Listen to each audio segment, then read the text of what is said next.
Hello and welcome to the IMS Ready Track training module for guards and dispatch.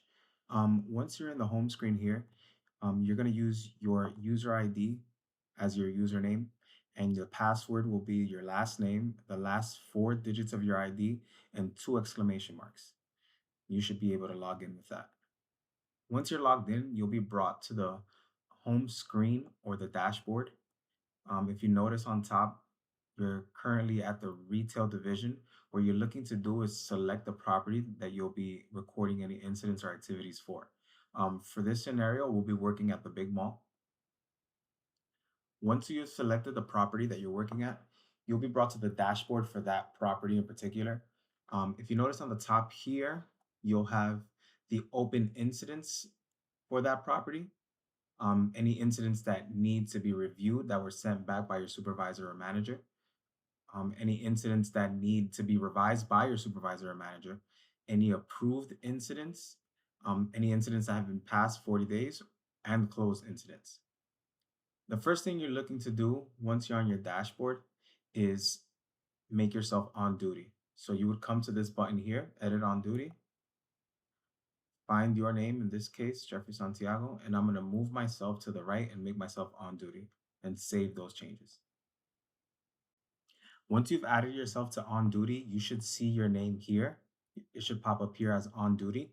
And as a guard, you're looking to do either one of two things: either add an activity, which you can press here, or add an incident.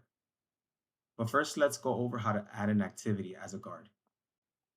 To add an activity, I'll go ahead and press the blue activity button here on the left, and that'll bring a drop down menu where I will choose the guard first.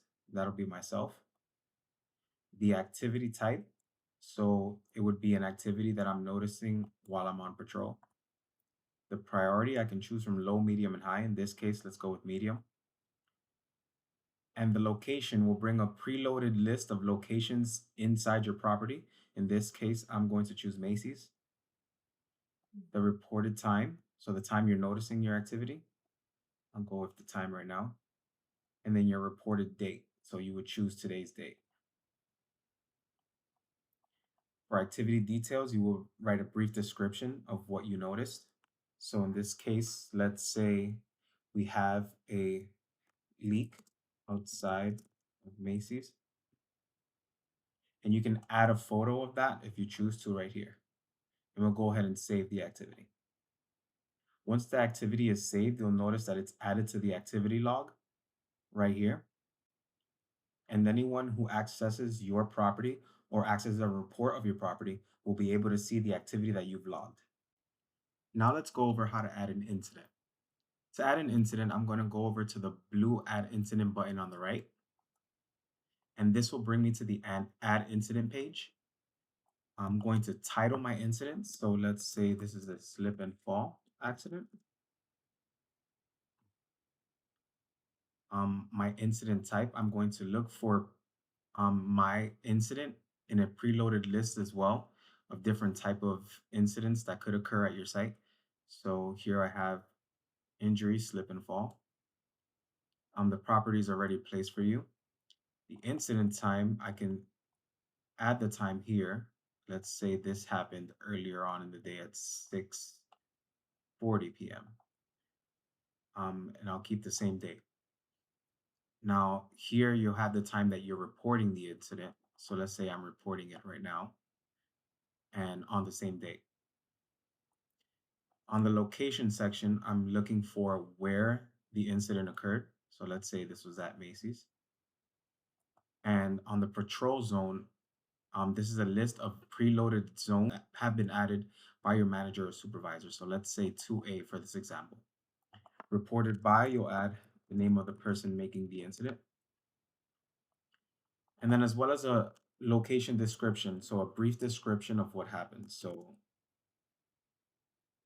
a person slipped and fell outside of Macy's.